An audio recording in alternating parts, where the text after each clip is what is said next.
he's going to kill me. I was like, wait, he's the changed man. I love it. I won't get yelled at anymore.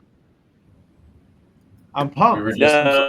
It keeps it does keep kind of going in and out. I was trying to do it on the top, but for some reason it's still I need to download Google Chrome, which I've already got. I don't know. But is this working for you? Is this okay? It works. Yeah. Yeah. You're just fuzzy, but that's always been the case. Am I fuzzy? Am I really? A little bit.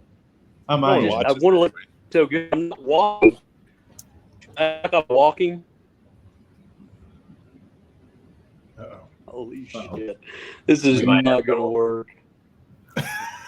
Failure to launch.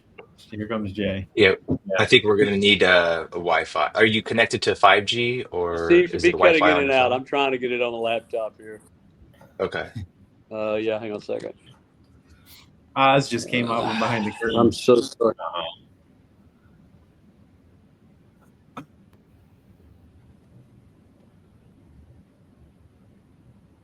Jay, your picture looks like you're like a senior picture, like in high school that has like a thing under it that says like, I want to, like the little statements you used to have in the yearbook. Yeah, the sky's the limit. But yeah, sky's the limit. Or like okay. a Lil Wayne lyric. Okay, how are we now? I've got Wi-Fi hooked up. I should have everything. I apologize. Okay, perfect. Technology. Nailed it. Second only to running water for you out there in Texas. Oh, I know. Oh, we do have indoor toilets now, which is awesome. Wait, are you still in Texas or did you move already? No, I don't know where we're going to wind up. It's somewhere between Thailand and Florida, but I'm in central Texas in a little town called Mineral Wells right now. I hope you guys caught that. Thailand or Florida. This is why I love you. Between Thailand and Florida, swear to God, we're trying to figure it out. We've got like 8 more months. Yeah. No one was doubting that. Where in Florida? Where do you want to go in Florida? Well, she's got some family down there outside of Daytona in a town called Ormond. Kind of little, but fuck Florida. I don't want to go to Florida. I don't know that I want to go there. That was why I was asking, like, are you going to go to Florida? No, fuck Florida, man. I'm not that fucking old. I look old. I look old, but I'm not. Honestly, you look younger now than you did like 10 years ago. So you're doing all right. I would agree with that. He's glowing, man. Look at him. Yeah. Well, I just came out of a recent ayahuasca event, so yeah, there's a lot of glowing going on right now. Yeah, we're going to talk all about that one, so we can jump right in because I'll corral this whole conversation. But Mike and Carrie were really excited to bring you on here, so I'll let them. So hey, I debated glasses or no glasses. So Tony, I'll let you be the judge. The question is pants or no pants. That's really the only. Oh, I'm not wearing pants or shoes. I knew that. I'm not wearing pants or shoes. Yeah. Perfect. All right, back on track. Okay. So, go ahead, Mike. No, I was going to say, let's jump into that, man. Okay. I've even got the Buddha up behind my right shoulder. I hope. Yeah. I'm looking over. I dig it. Ayahuasca. Well, let's before we dig into the details of the ayahuasca journey, what led you down this path to plant medicine? Because I know this wasn't the first experience, right? So you've done it before. This is first ayahuasca, but before we get into all that, what led you down this path? So Tony could probably attest to this. My demeanor from time to time would be one of anger, I think, as a reactionary component. And honestly, just, years of just trying to cope with how to be, how to act, what is the norm, what is the norm in society, what is the norm within the circles I was working within. I think spending 20 years in the fire service and 10 years of that in arson bomb investigation, it's just a different world. And so when I left it, it probably took me about 7 years to kind of become a civilian again. And even then, I don't think I did it very well. Yeah. Still don't think I sometimes do it very well, far better than I used to. Sure. But honestly, just something's got to give. I mean, it just got to that point where those closest to me were really suffering, couldn't understand, hey, what's dad going through? the volatility wasn't necessarily always put out there verbally or openly, but more so even reclusely, So, but hey, and I had all the bases covered. Nobody knew what was going on with me, right? I had everything covered. So long story short of it, Mike, I just, something had to give. And I had tried to mask it with doing a great deal of different projects, which has kind of always been my life anyway. So that seemed normal. And that wasn't bringing fulfillment, although I would get the task completed after the task was completed. Like, well, I built this thing. Now what the fuck do I do with it? And would push it off to somebody else. And then try to mask it with hunting, outdoor activities, alcohol. Thank God I never dove in anything more than alcohol. But just constantly trying to mask it. And it got to the point, right? Say again? Or distract. Well, it was all of the distraction, right? Yeah. And I finally just got to the point where, like, fuck, I'm tired. I got to do something different. And so I started researching psilocybin and ibogaine and DMT. I was set to go down to Ambio with Trevor Miller's place in Mexico, and a really trusted friend who Tony knows well is Chuck Bennington said, "Hey man, why don't you come to Austin? Let me help you out." Because he knew me, knew my background. I was tired of traveling. I was fucking beat physically and mentally, and really sorry. I'm definitely gonna cry on this podcast. It's perfect.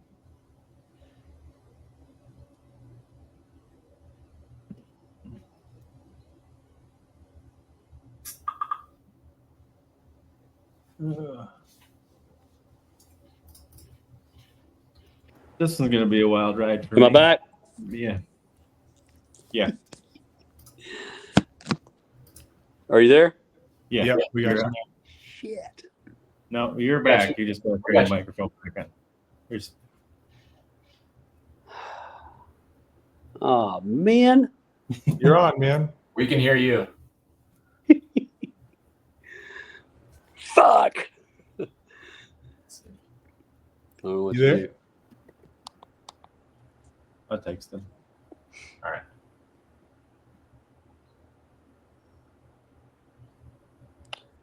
What's going on, guys? Okay, I'm back. I can There hear you you. go. Can you hear us? Okay. I'm great. So fucking sorry. Somebody. You don't need to be sorry. All good. All right. Okay. So where did I leave you at there, Mike? I'm sorry. Yeah, you just said you were kind of at the end of the rope, so to speak, man. Mentally and physically. Yeah, something just needed to change, and so I just dug into it. And the more research I did, I called Johns Hopkins Hospital, talked to them at length. They probably got kind of annoyed at how many times I called them. Called down to Ambio in Mexico, talked to Trevor Miller. I had reached out to Sean Ryan because of his podcast.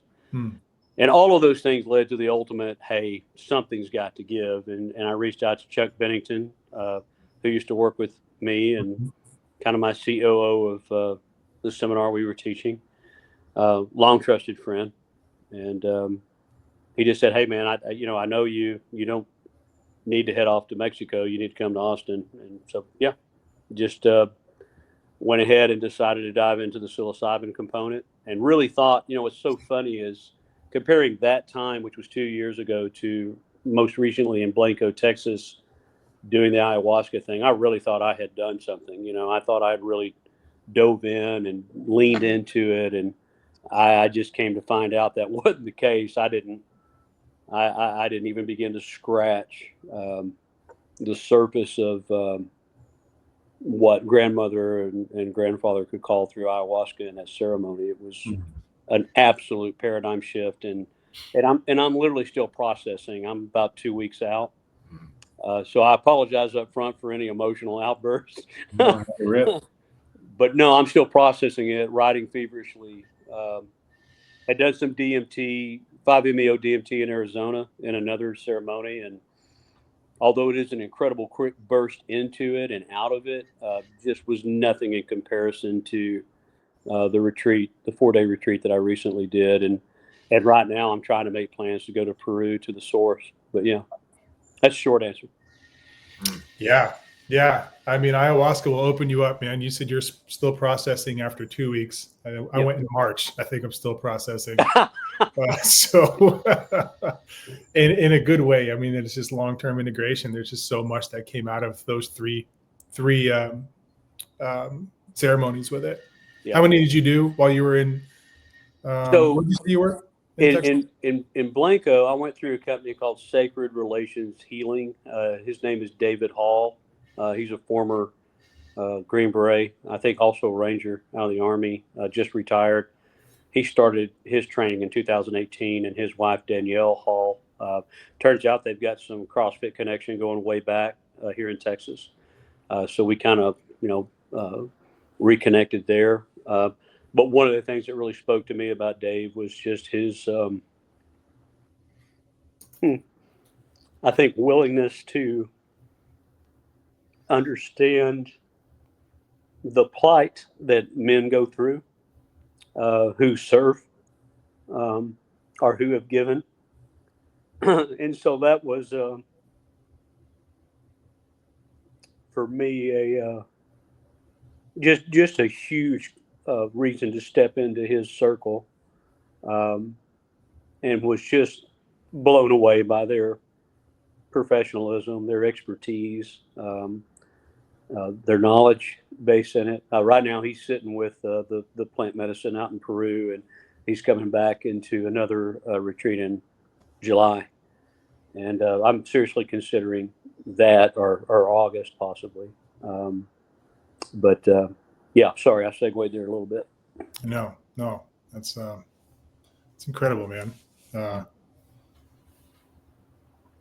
Jeff, I don't want to feel like we've I don't think we've officially ever met. I've been working for Cross since 2013, but I also don't know. I'm a very emotional guy, so by all means, I know it's probably hard to be vulnerable. Something you're like, who the fuck's that guy in the bottom corner? So zero stress on my side. Can I ask you a couple of difficult questions about what led you to that? Because I'll just tell you, there's nothing that you guys can't answer me. Let's just preface that. So yeah, okay. I'm kind of I'm the weird one in this group of four-ish. Actually, I don't know. We all have Tony Ronke. Yeah. Well. Hey. So I'm wondering this, man. Yeah. First of all, thank you for sharing like that. I already feel instantly connected. Do you think that sometimes men reach for the plant medicine in crave of connection? Because once you're born and once you do things like you were talking about serving, you're not viewed as a baby anymore. One thing that is hard, I think, for guys is to realize at one point you were a child that was like loved by so many, like your fucking parents and this and that. And for some reason, as we age, you forget that you're actually still that human being that exists in the world, your energy, your whatever. And like, do you think that the ceremonies, a part of the medicine healing, which obviously Mike knows the most about, but is a part of it simply connection again? Am I far off on that one? You're not far off. It is almost an oversimplification of what goes on, and so yeah, you do forget that. Frankly, it's so funny. I used to teach the seminar, and I would tell everybody, "Hey, just remember, try to be a kid again, right?" And what I was trying to say in a very short brevity way was like, go back to running and playing and enjoying and frolicking and dilly-dallying and there's so much to get from just play, just being a kid, right? If you can get into that mindset, it's such a wonderful place to be, regardless of whatever your mileage is. As to pinpoint your specific question, yeah, I'd forgotten what it was like to connect as a child, and you look, we've all got baggage. I mean, we all have our beast of burden that we carry, and how we deal with it is really the point. Some of us think we're dealing with it, like me, and we weren't. And so, one of the things that's so funny in the beginning conversations with David and Danielle that we talked about 30 days prior to coming in, which is a shit ton of preparatory diet, no pork, no salt, nothing but plant-based food, pretty much, very little animal-based protein, no caffeine, getting rid of all the stuff to detox and ready. one of the things that he said to me just off the cuff was, it's really hard for another man to allow another man to hold him, right? And I didn't really know what the fuck he meant. I kind of brushed it off, honestly. It almost felt homophobic to me, to be very transparent. And like, what do you mean a man holding another man? Where is this going to go, right? And yet, I didn't realize how that simple sentence would come into play once in ceremony so deeply. It was so funny. Dave and Danielle had kind of said, hey, look, you may be called to call upon Danielle or Dave. It doesn't matter while in ceremony whom you call to. That's grandmother speaking to you. And she's telling you what to do. And so most of the time I tended to call for Danielle. So there's a lot of animus and anime going on. And yet there was one very hard moment where I called for Dave and, kind of just said, hey, man, we need a medic over here. I was literally stuck. And I mean, literally stuck in a position for probably about 10 minutes with my head kneeling on, a purge bucket. And it's still bruised from that. And just could not make a decision, could not take the next step, could not call for another component of ayahuasca or grandmother. And he came over. And when he came over, the floodgates opened. And you felt protected in that moment? I felt safe probably at first, certainly vulnerable, and gave myself over as a 7-year-old boy would to his father. And that was a deep moment. Yeah. Huh. Damn. I really thought I had my shit together before I got on here. I apologize. You do. Dude, you have your shit together. You don't need to apologize. But in that moment, I had gone back to so much trauma that had occurred at that age. And I told myself when I got on here today, I'd be fully transparent. My father was on duty when I was 6.5 at the fire department. I could always hear the radio from his bedroom of calls going out in the night.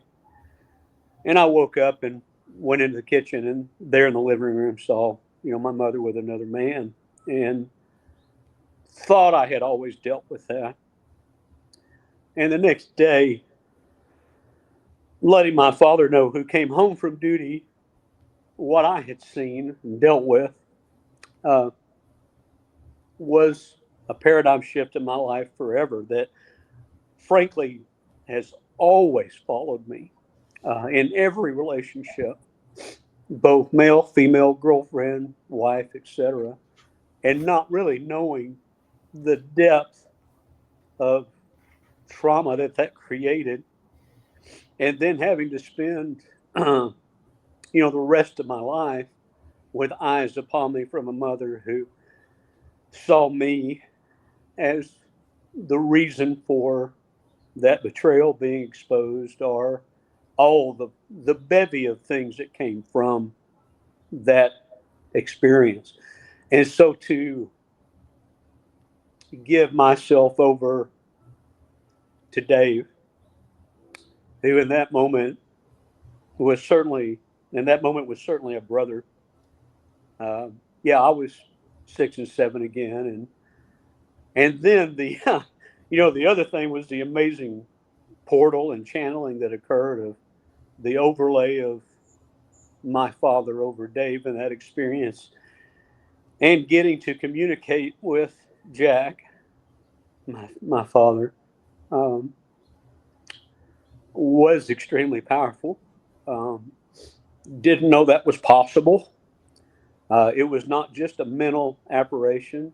I remember my father's hands, his face, his demeanor, and the illumination that occurred in that moment, that pivotal moment, and the healing that came from it was immense. So that's the long answer to your question. Like, yeah, there was damn sure a connection. There was damn sure an inner child working through something that, is now 62. And it's nice to let that attachment go, letting that attachment go. And yeah, that was a hard one. It was a hard one. You're not 62. Yes, sir. Damn. Okay. I look like a younger, sexy 52-year-old without my glasses, but yeah. That's like, that's some deep. I'll shut up in a second. That's some. That's some good shit. I think I'm just so curious about this connection piece when it comes to the medicine. It seems very beautiful. It's like I've talked with Mike and Carrie a little bit on both those two, but it's cool to hear that you had that experience and you can draw yourself back to being 6 or 7. Yeah, and the funny thing is this: that was one of hundreds of experiences that occurred just on the first night. Yeah. And so that was and thankfully over the course of those 2 days, I got to have a couple of experiences like that, and a passing of the baton from my grandfather to my father to my son, who's now 21, and those types of, it is just as palpable sitting here talking and feel the vibration of voices through the microphone. I mean, it is that significant and real in the present tense of those moments. And I've always had an inclination in my processes that there's much more out there than we realize. There's much more out there to be explained, whether it be a 2, 4, 5, 6 dimensional plane, whatever. I sound like a bunny loving tree hugger when I talk now. I don't sound like an old cowboy wannabe. I've obviously changed, and it's a good thing. It's a good change. But I've decided that I'm going to start going forward with this as another service platform to help people realize what's out there, and to see that there really are. When you tell, it's hard to tell somebody like, well, there was a channeling going on and there was a portal opened and, this happened. And, they look at you like you just got off a really good high and maybe a Star Wars movie.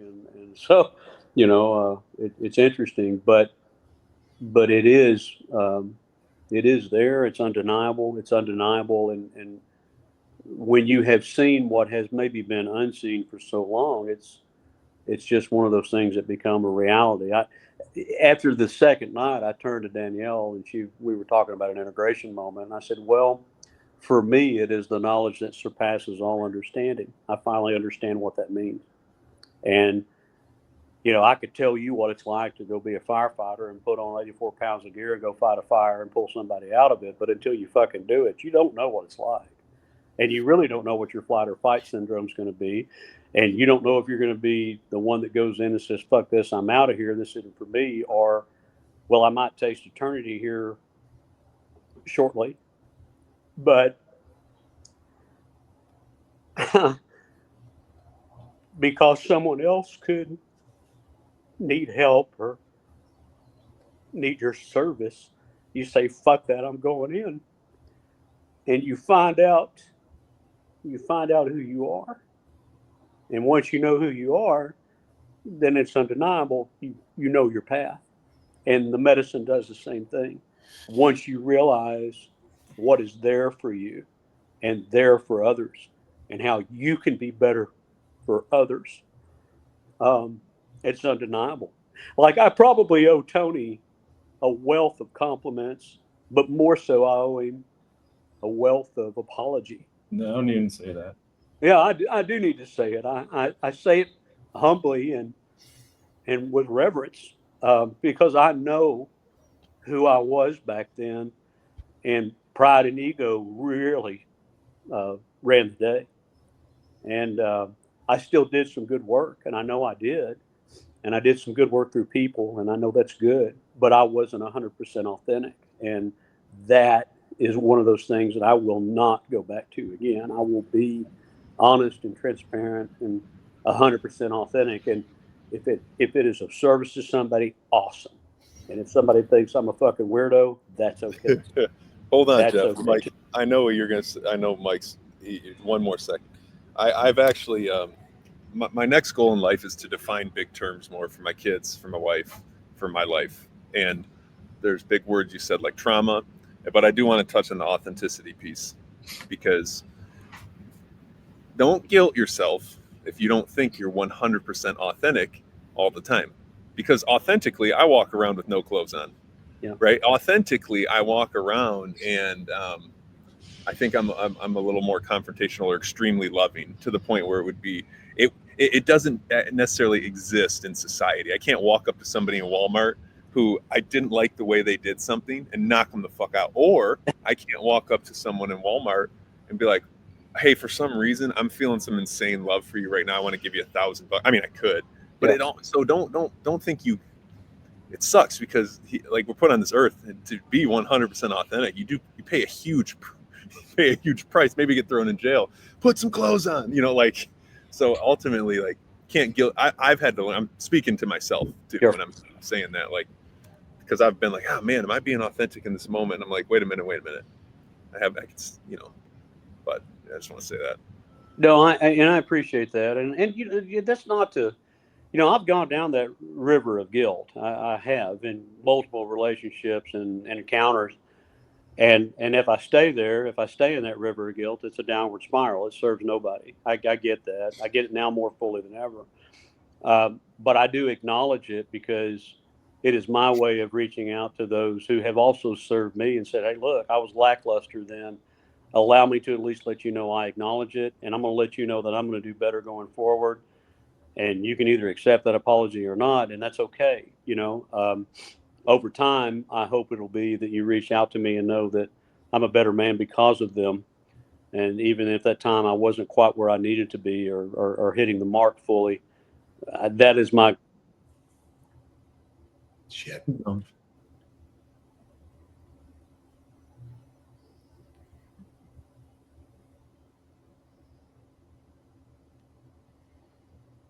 This is a nostalgia. I'm so sorry. I've been on my phone. Someone will call me, and I'm trying to get rid of them. What I was going to say is that is my goal going forward, is to just be better. Hey, Jeff, I have a question, man. And it's going to go back to the connection piece a little bit. And you did talk a little bit about this. Connection was always a major part of what I felt during my experiences. Connection with others who were there, connection with people who were no longer here, connection with nature. But one of the most profound pieces of connection that I walked away with was this new connection with myself, a better understanding of who I am, a better understanding of all the different aspects of myself that I've typically tried to fight or hide or push or pull from. And, having a little bit more trust and appreciation and love and grace for all aspects of me. I'm curious to know if you've had a similar experience, or if you can kind of dig into that a bit. Yeah, no, definitely. Again, with this recent event, I'm still processing so much, but most definitely, Mike, if you don't come out of this experience a different person from the get-go, then yeah, probably you didn't lean in as hard as maybe you thought you did, right? And I leaned in hard, and especially the second night, I leaned in really hard. I also realized that maybe the preface work I had done of psilocybin events and DMT events prior to ayahuasca actually allowed me to go in deeper quicker than anybody else in the room. Yeah. And so, yeah, I most definitely got to see a different man in the mirror that night and the next morning, and into the fast the next day, and ready for more, and digging in as hard as I could, because I knew that time was limited. And it's funny, the second night, Dave said, look, we're going to start with 2 of the cups of ayahuasca. And then after that, if grandmother calls, then the answer is yes. There's no doubt about it. It's just the answer is yes. But I'm going to tell you something, man, when you hear her calling and you're having the sidebar conversations while everything else is going on around you that you're both maybe aware and not aware of, you start to debate with yourself. And there were moments where I literally got stuck and would have to say, hey, look, I just need a guiding hand here to move that next step, or I can't make it to wherever the altar is. Can you bring it to me? And it's so funny. Danielle brought one over to me. I said, you know what? That's not how I'm going to earn this. So I'll meet you over there at the altar. I'll be right there. And it took me, 20 minutes to get there, and then another 10 minutes to dive in. But even that moment was me showing myself, hey, there's nothing to be afraid of. I know it's hard work. You're going to get rid of some attachments. You're going to have to deal with some heavy shit. And that's what this is about. And that allowed me to kind of reach back into my haversack of the old days and say, hey, let's gird up the loins and go battle, right? We got a job to do. And coming out of it, even more so. I think coming out of it, that's amplified. I have a lot of work to do, and that's fucking okay. That should be expected. The work I have to do is going to be beneficial not only to myself, but clearly to other people, those close to me and those I've yet to meet. And I want to be that better version of myself that I got to see that night. Because this stuff's not easy. I don't give a damn what anybody says. You have some fun moments and you might have some laughter, but for the most part, it's not traumatic so much as it is there's work to do. And so you got to roll up your sleeves and get in it. I mean, I can't remember the last time I woke up face down with, vomit all over my face and hands and arms and elbows, and this beautiful angel cleaning up around me saying, hey, you're okay. You're out of it now. And I've never wanted to hug anybody so much in my life and just tell them how much I love them and how much I appreciate the work they're doing and the service they're doing for me. And I think, honestly, Mike, to your point, let me say this. One of the things that I have always been resistant about is receiving service from others. That's not what I was raised to do. My father was a firefighter. I watched him do it as a young man. I cut my teeth literally on the fire service and grew up in that field with those men, decided to follow that. And it's always been about giving and giving and giving till it hurts. So it was really hard to understand what it meant to receive service. Holy shit, was that a mind bender? Mm-hmm. Not only in that evening or those evenings, but afterwards, like it's okay to allow somebody to help you. It's a big deal for me. Yeah. But that's just one of the many gifts that I got out of it is, damn it, it's all right to allow my wife to help me. It's all right to sit here and be vulnerable on a YouTube podcast with you guys and say, hey, this is really what happened and this is really what I dealt with. And I'm appreciative of everybody in the room, My only embarrassment is when somebody calls and interrupts the damn call, because I don't want it I don't want it to come across bad for you guys. That's authentic, Tucker. Okay. I'm supposed to ask you questions, but you say that I don't know if I'm going to get through this, but you say you thought you had your shit together. I thought my shit was way together until you came on here, and now I'm struggling to keep it together. And I'm supposed to ask you questions, but all I really want to do is give you a hug. Obviously, and you know this, but anybody that's listening to this maybe doesn't know it, but you stepped into my life as, maybe you didn't choose it, but you stepped in as definitely a father figure to me. And you know that I didn't have a relationship with my father. I know you didn't choose that. And in terms of like a father, you were definitely one of the first men in my life where he's gone, where it's somebody that I wanted to be proud of or be proud of me. And it was so much that was in the early days, getting to know you, you were such a fascinating dichotomy of a human who could both be incredibly sensitive and really masculine at the same time. And it felt safe to me because I felt like I could explore, those two versions of reality. But I knew that there was pain there.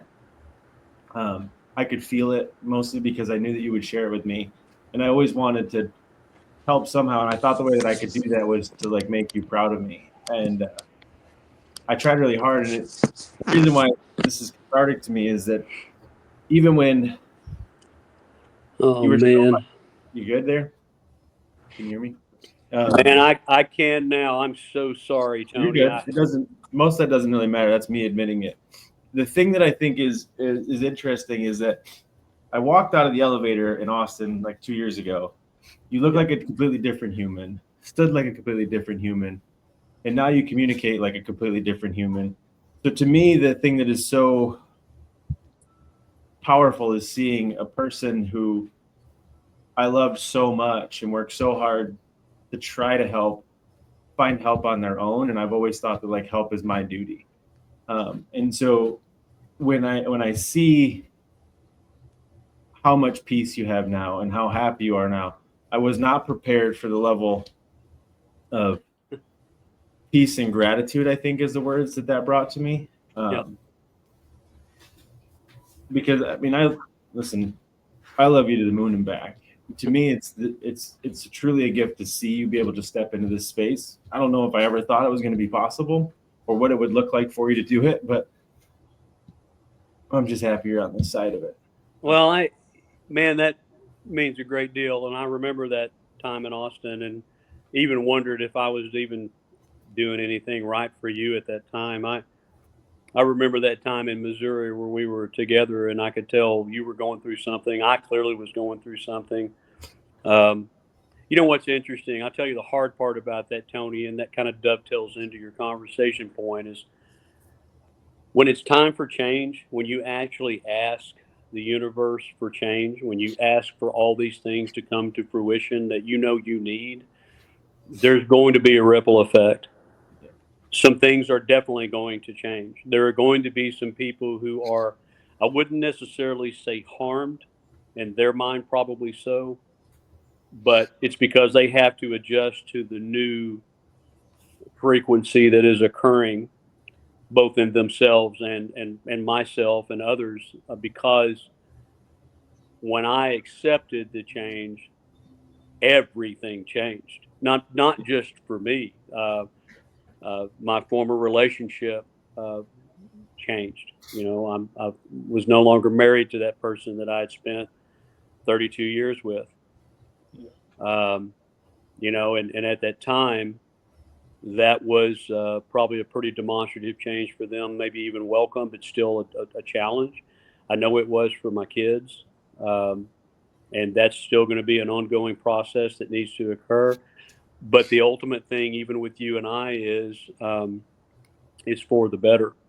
Mm-hmm. And it doesn't necessarily seem in present time that that's the case. But, you know, what would you wish for? Would you wish for the old Tucker that we had as a relationship, or would you wish for what you've got now? And, you know, I'll answer that question for you. You know, I think you would wish for this guy now, not only for himself, but for you, and what that could mean for us and our relationship. And I see that transfer and project onto all the other relationships that I have. Mm-hmm. And there's an adjustment period for sure. For some, not so much. Yeah. There are people who've reached out to me and said, my God, I've actually never seen you happy before. Yeah. All the while thinking, I got this covered. You know, they don't know. They can't see what I'm going through. You know, I've got it covered. And totally. Yeah, and totally fooling myself and probably letting them down. And what is so weird is just recently I've started putting some snippets out on Instagram and Facebook, and the literal dearth of feedback through private messages of, do you know what you did for me in 2010? Do you have any idea what you did for me then and what was going on? And, you know, it wasn't just a cert or a seminar. There was something much more to it. And now to see that you're doing this, it seems to be a greater impact, which is good. And that's not ego or bravado speaking. That's good because I feel that I'm being more genuine to them and more open and vulnerable, but not for the sake of vulnerability. It's authentic. And so literally yesterday I had a guy call me. He's a cowboy out of West Texas. You'd never think that he even would know how the hell to spell ayahuasca, let alone think about looking into it. And I had made one simple comment in that 5-minute video that just kind of talked about, well, I don't know, maybe one day you were in an accident and you're suffering from PTSD from it, or you walked away from the accident and you're still suffering from that. And he told me, he said, Tucker, tears came to my eyes because I walked away from that accident and 5 others didn't. I mean, how the hell does that happen, right? How does something so innocent become a massive talking point to now where he is going to go change his life, make it better, make his family better, help his wife, help his business, all the ripple effects that can occur from a simple 3 or 4 seconds from a 5-minute video turned into an hour-long conversation last night. And it's the same thing that I would offer anybody on this call or you, Tony and Chuck, because we have such a close relationship about, hey, yeah, I have made some significant paradigm shifts and I'm glad of it. So when I say, how can I be of service to you? I fucking mean it. And you got my cell and number, and I give that out to everybody, and my email as well. And I will answer, because this is what I want to spend the rest of my life doing until I draw my last breath. This is my actual calling, and everything else to it before that was preparatory. So, I didn't get to catch all of it, Tony, but the end of it gave you the gist of what you were saying in that. You got the important parts. Yeah. And so, no, the thing that I would. Well, I was just gonna say, brother, I appreciate that, and all I want to do is, as I go forward, know that I will do my utmost and do better than I did back then.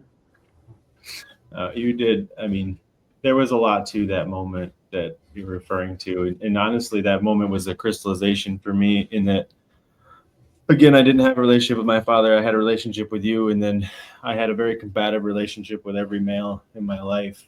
And I thought that I had that healed up until that moment. And then I was faced with the realization that I also lost you. And that led me to having to do a lot of reflection. And that sent me into the hole that all the work that led me to this moment came from. So had that moment not happened, as painful as it was for me and everything that it was, all of this really probably wouldn't have existed, because that forced me to have to do a lot of deep reflection to figure out how my actions got me back to a situation I never wanted to be in again. Well, listen, man, I appreciate that. We're just, we all say to each other, we say, hey, don't be surprised that people are going through stuff. We don't know what people are going through. And, we say that cliche without really fervently hearing it, experiencing it. And we just kind of use the cliche and walk away and think, oh, well, if they need me, they'll call me.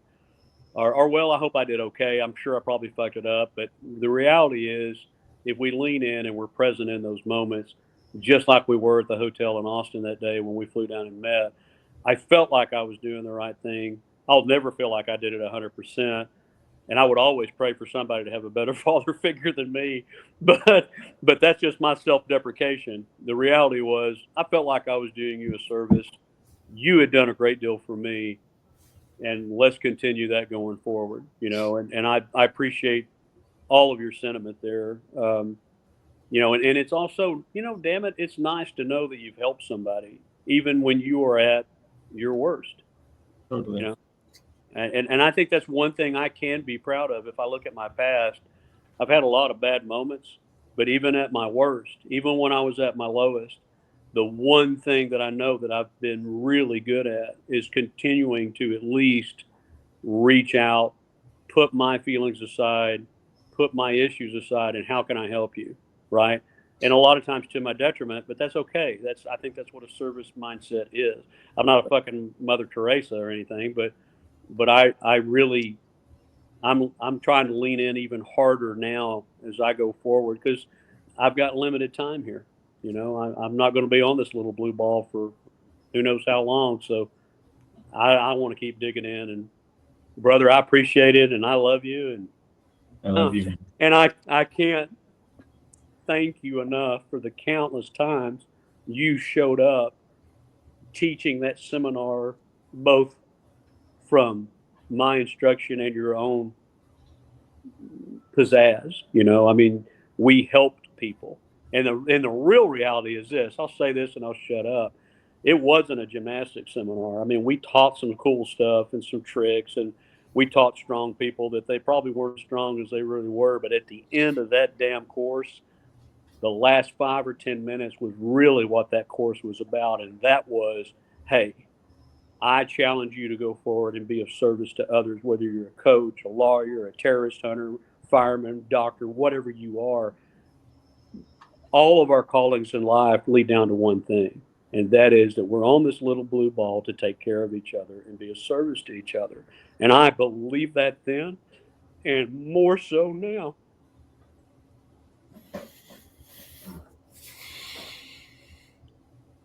I've watched you deliver that speech enough times. I know you've always believed it, and I know if you say that, you definitely believe it more now. It's what my father taught me to be, and there's no higher calling. Everybody on this call, anyone that watches this, there's no higher calling on this planet than to offer yourself to somebody else. And it doesn't matter if you're changing their damn tire or you're saving them from their self.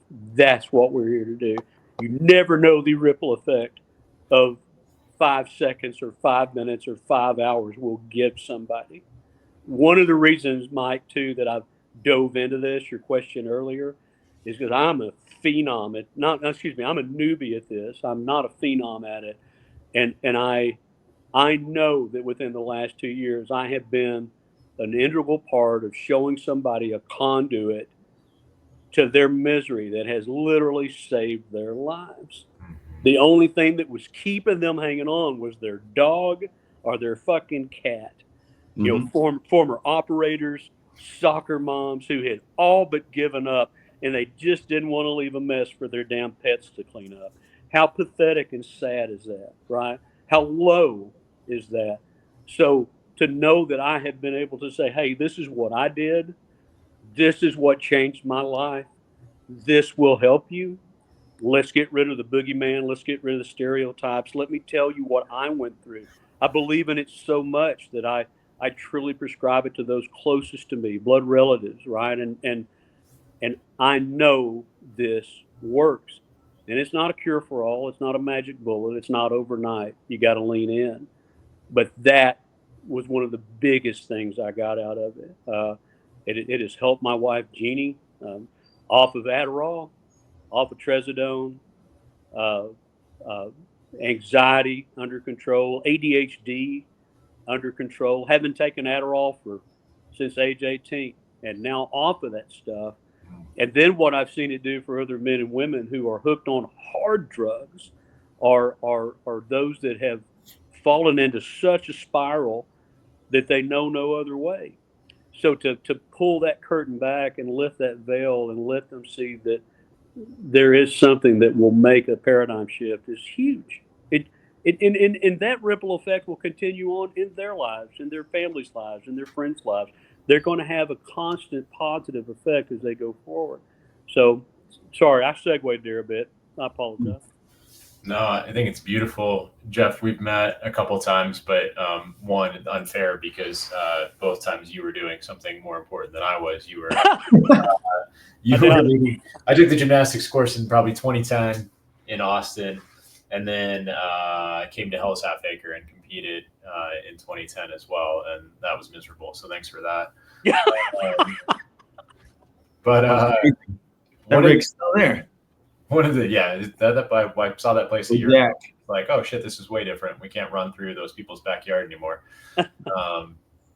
One of the things strikes me is one, you're talking about your own vulnerability after going through this, because what you're showing people, and it doesn't have to be like a, hey, here, I'm going to talk about it. It's just how you're opening your heart as you face people and they see it. Right. And so like, however you talk about something, people know that you're open to the conversation or the dialogue and you're not closed off. And I've had a very similar experience in coming out of my journey and showing people that and believing it more so than anything, right? Like, oh, I trust myself to show up in this conversation and be there for somebody else.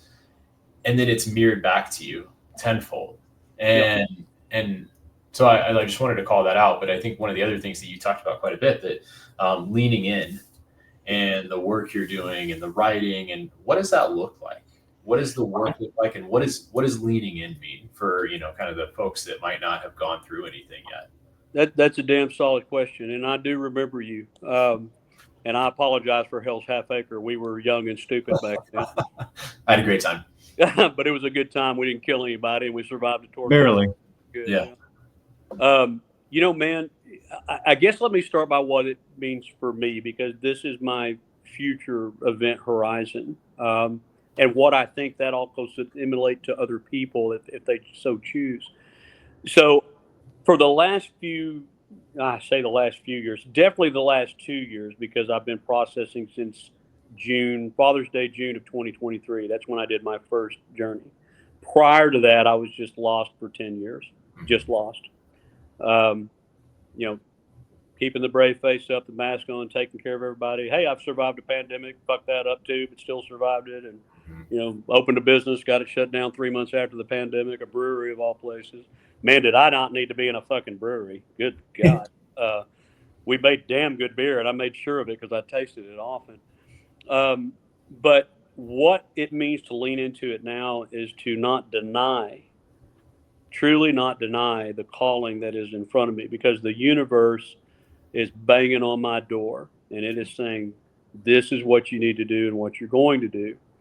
And so having to see that and accept it, and I've kind of talked to Mike about this briefly one day in a phone call, I'm going to develop a platform where I can do a true open source to be a conduit to people who need this. Okay. Now that might be something as simple as a conversation about, hey, this is the individuals that you need to call, or it will be more over time. And I'm building that. I want to start with a conversation. That conversation will grow one by one to an audience. That audience will be a group of brothers and sisters who just want to help or help themselves. And I don't give a damn if it takes 1 year or 10 years. There's no time limit on it. I'm just going to lean into that and continue to grow and learn and experience what I need to for my own healing in that interim, and then help others find their path going forward, and let them know that this isn't necessarily easy, but it's also not necessarily dangerous, right? And I'm sick to death of having to qualify everything with, well, let me make sure I tell you, I'm not a doctor, I'm not a lawyer, all this crap. I'm just going to be transparent. This is what I did. What I'm doing right now when I say leaning into it is I decided that no matter how strong a moment it was or how difficult it was going to be, that I would lean into that and not shy away from it and no longer resist. One of the things that we do naturally is we do resist the uncomfortable. We do. I don't give a shit how many people say, hey, get comfortable being uncomfortable. Fuck you. You resist. And you do it in so many subtle ways. Whether it be excuses or just, well, I'm not going to take that path. I'll go this direction because I really like the way this road looks going down here every time I pass that tree over there, versus expanding into another pathway, a new journey, another route, so to speak. I know that's kind of a weird analogy, but I have found that truly the paths that have been least traveled, when I lean into those, end up having some of the greatest reward and create a larger audience. That is not to say that some of the more regular areas that I visited don't do that as well, but I'm trying to expand. I know this sounds so crazy. I'm trying to expand this conversation as best I can without putting confines on it of well, it's really hard to travel to Peru, so maybe I shouldn't go there because hell, it can come to Texas, right? I actually had a planned trip going to Brazil to the source. But the timing didn't work out, and yet I was still also kind of resisting that and allowing that timing to work as my excuse. Whereas after that, I said, fuck it, I'm going. At least Blanco's 2.5 hours away. I can make this happen, and let's find out. And even then, resisted all the way up, even to getting into the circle of the Machalo and not wanting to even let anybody know my damn business, because it's none of their business, right? That's how it started, and it's damn sure not how it ended up, and I'm glad of it, because I leaned into it and decided, bullshit, If I'm going to go in, I'm going all in. And for me, that's always been difficult, to go all the way in, to be that vulnerable, to I mean, I was worried about, well, wait a minute, what if somebody on the other side of the room is saying something or screaming at the top of their damn lungs? That's going to fuck it up for me. I mean, having all the judgment, right? And having all that judgment going, well, you know what? Maybe it's supposed to be this way, and not realizing what was to come. But when I leaned in, there was channeling. I understood what these other individuals were going through on a level that I never could have in simple conversation. And they too, for me, they too did the same thing for me. They leaned in for me. They were unselfishly of service to me. And to take that and run with it was another form of leaning in that never expected it. It's so bizarre to try to have a coffee talk about this, because it just doesn't do it justice. I mean, Mike, you can attest to that. Anybody that's gone through it or journeyed, it never measures up to the experience itself. And why I think it becomes so emotional when you try to talk about it, because it pulls it out of you and you go back to that point. But I want to lean in continually going forward for my son, for my daughters, for those that I've helped, and for those that I've wronged, but for those that I've yet to meet. And so if I can lean in and be better and work inside, go inside me and be better, then everything else from that should come far easier. And even if it doesn't, I'll be ready for the battle when it's a hard one. But yeah, I think leaning in is imperative. The intention is imperative. That's another form of leaning in. What is your intention? What do you really want to get out of this? And stop bullshitting yourself. Do you want to be a better father? Do you just want to be a better human? Do you want to know what it is to actually be in love with someone and let them love you without bartering? Like a true, even if it's hard, like maybe that individual you're with is hard, but fuck it, so what? They actually love you. So to love accept that, yourself, give it right? back. Say again?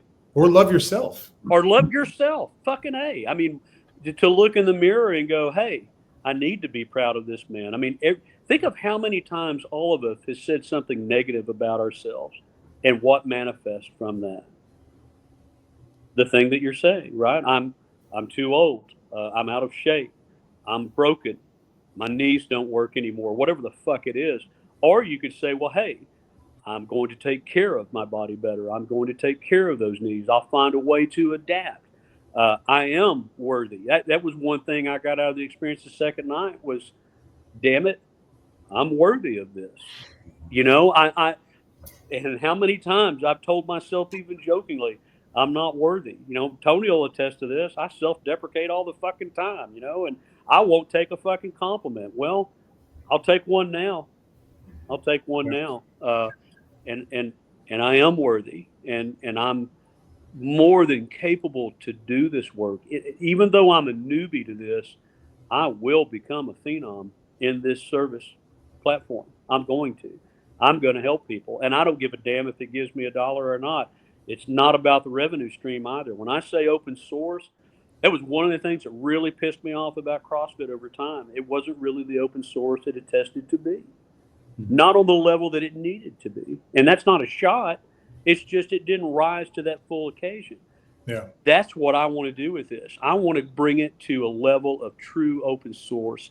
And then maybe we do. Maybe we have retreats from time to time, maybe once a quarter, or we gather, or maybe we just sit around the fire and fucking talk, or maybe we have a ceremony, but whatever it is, those two things can have palpable differences in people's lives.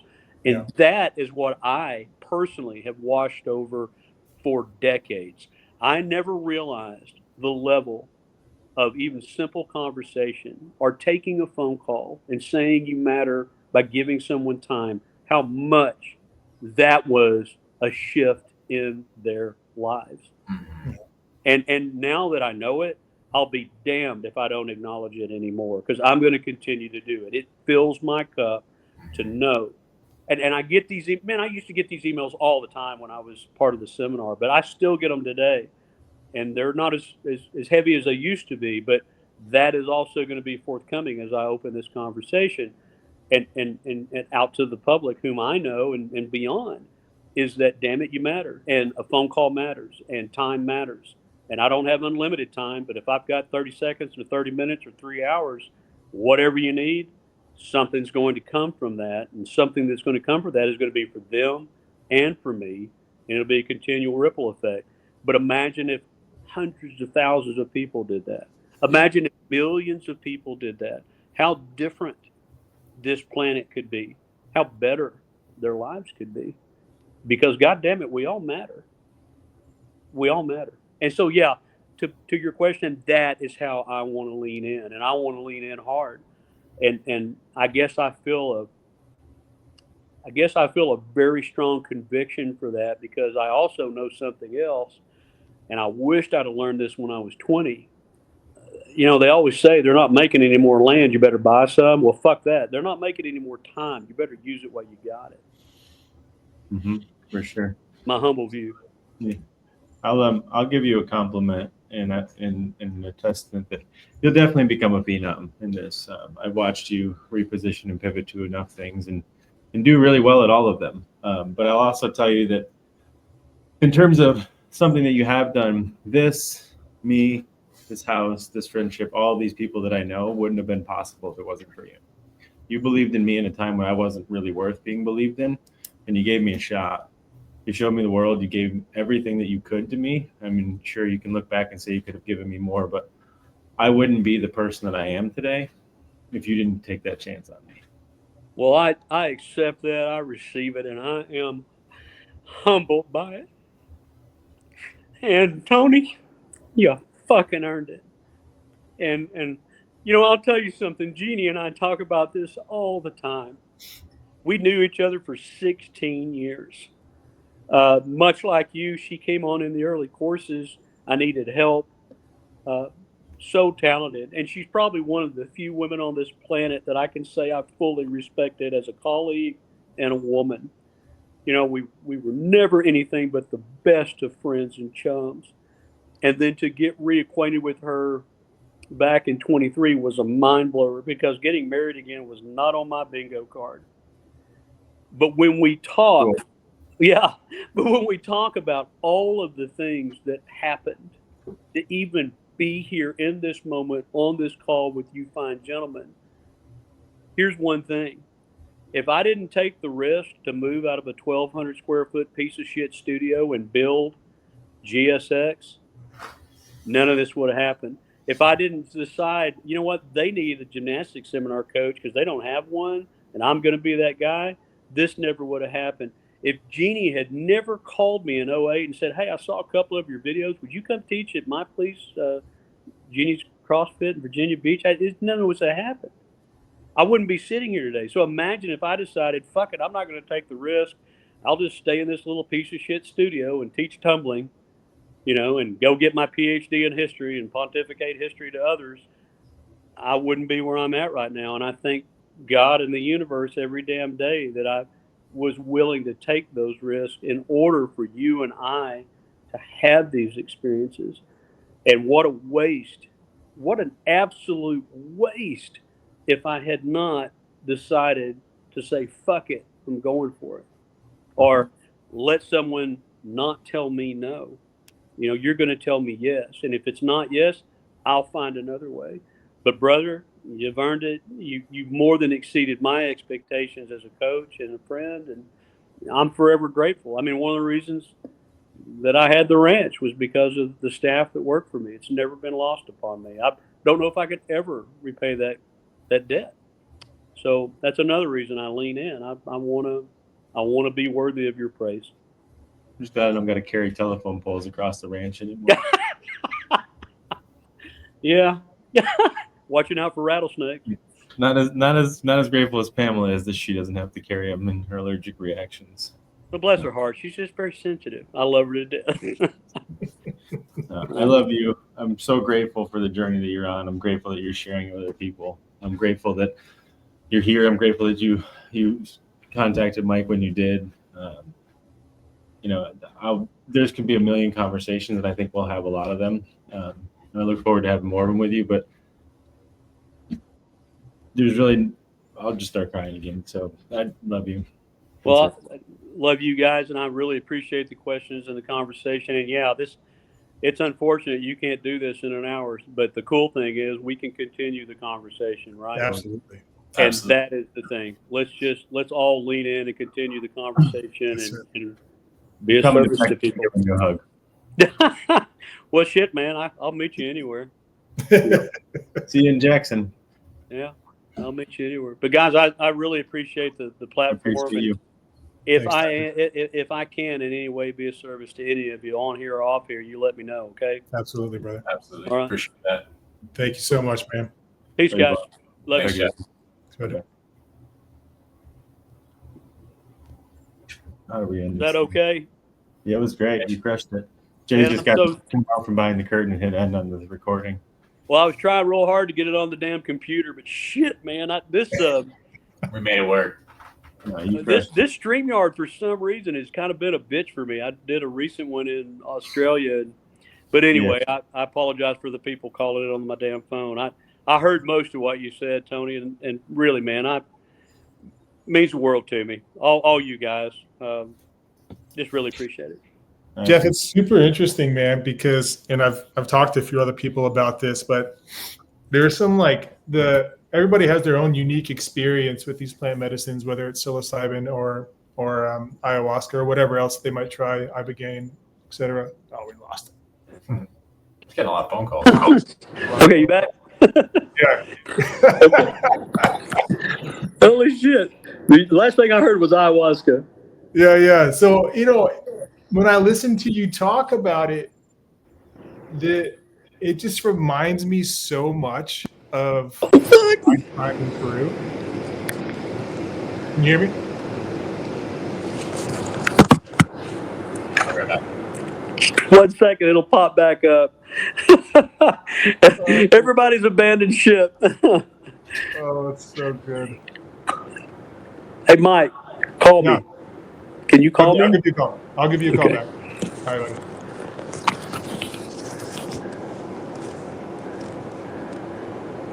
Oh, back? Fuck. Are you there? Yeah, I see you.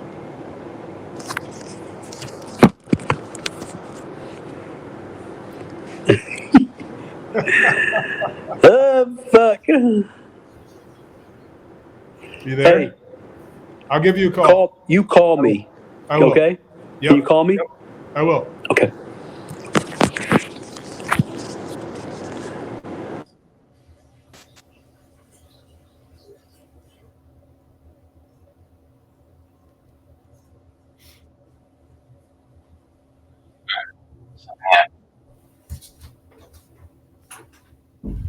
The only one left, Jay.